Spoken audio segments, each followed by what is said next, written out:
In the beginning, men looked up at the great vault of the sky and told stories.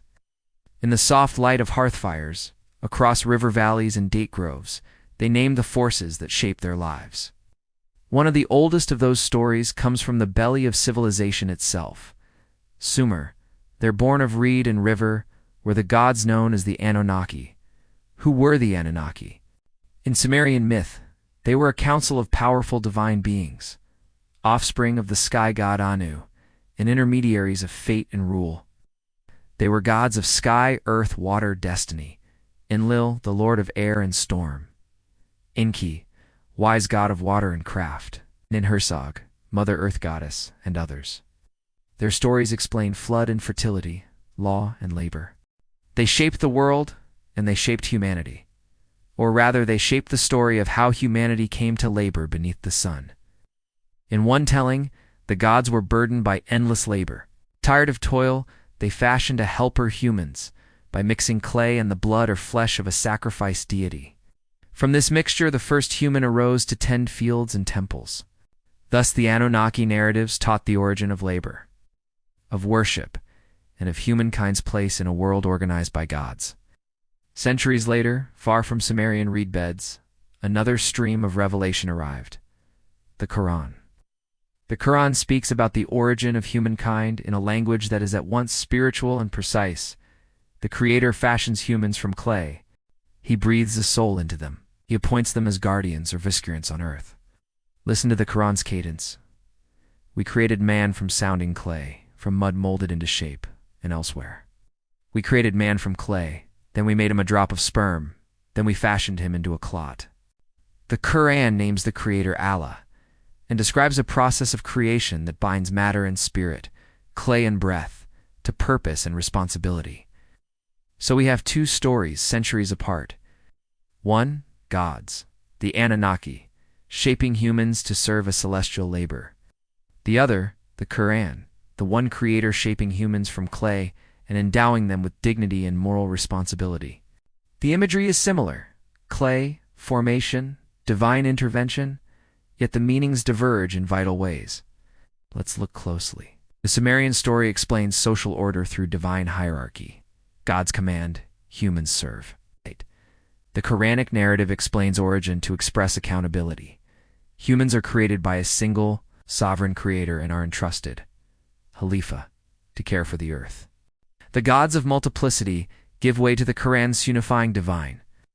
The Qur'an uses the word Khalifa when God says to the angels, "I will place upon the earth a vicegerent." Surah Al-Baqarah 230. That is not an impetus for worship of many deities. It is a call to moral stewardship, to act as caretakers of creation. Yet stories echo across time. When we see clay and gods shaping humans in Sumer and clay, and the divine forming Adam in the Qur, and we must ask, are these echoes of shared human imagination, a common metaphor, or hints that ancient peoples grappled with the same existential questions and used similar images to answer them? Scholars caution strongly against conflating myth with history. Sumerian myths are cultural artifacts, not empirical reports. The Qur'an, from the standpoint of Islamic faith, is revelation. When we compare them, responsible analysis distinguishes between mythic function, what the story did for a people, and theological claims.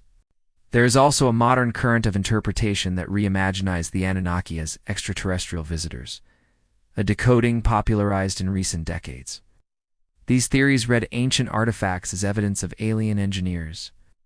These ideas are imaginative and cinematic, but they remain speculative and are not accepted in mainstream archaeology or Assyriology.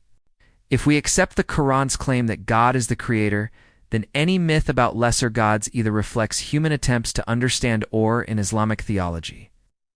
Those stories may be understood as human distortions of primordial truths. The Qur'an itself addresses the reality of many gods and the error of worshipping them. It repeatedly directs worship to the one Creator and explains that creation belongs to Him alone. Where Sumerian myth tells of many gods and their councils, the Qur'an focuses on the relationship between the Creator and the created. Where the Anunnaki form humans for labor, the Qur'an forms humans for worship and moral responsibility. I created jinn and humankind only that they might worship me. Qur'an 51-56. Clay alone is not the human. Breath. The spirit transforms matter into person. The Qur'an's image of God breathing into Adam underscores the sacredness of the human being. In many ancient Near Eastern tales, life sometimes requires a mix of divine and earthly substances. The Qur'an insists life is a gift from the singular divine will. Let us map some parallels and contrasts, short and sharp. Both Sumerian myth and the Qur'an use clay as the raw material of human making. Sumerian stories often involve multiple gods with divided roles. The Qur'an emphasizes one sovereign creator. In Sumer, humans may be created to relieve gods of labor. In the Qur'an, humans are given moral agency and stewardship. Modern fringe theories recast the Anunnaki as aliens, an inventive retelling, but not the mainstream academic view. The Qur'an names the creator Allah and calls humans to moral accountability, not merely to function. Where this comparison becomes sensitive is when people attempt to assert that one text predicts or contains the other, or when modern reinterpretations claim ancient myths are literal accounts of technical processes. Faith traditions and mythic narratives live in different domains. One prescribes worship and ethics. The other explains natural and social phenomena through story. So what can we take away? The Anunnaki myth and the Quranic account both wrestle with the same human questions.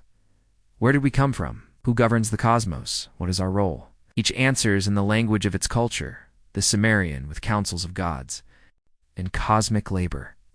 The Qur'an with a single creator, a solemn charge, and an invitation to remember the divine. If you found this exploration compelling, like and subscribe for more deep dives where myth, history, and scripture meet. Tell us in the comments. Which part of this comparison surprised you?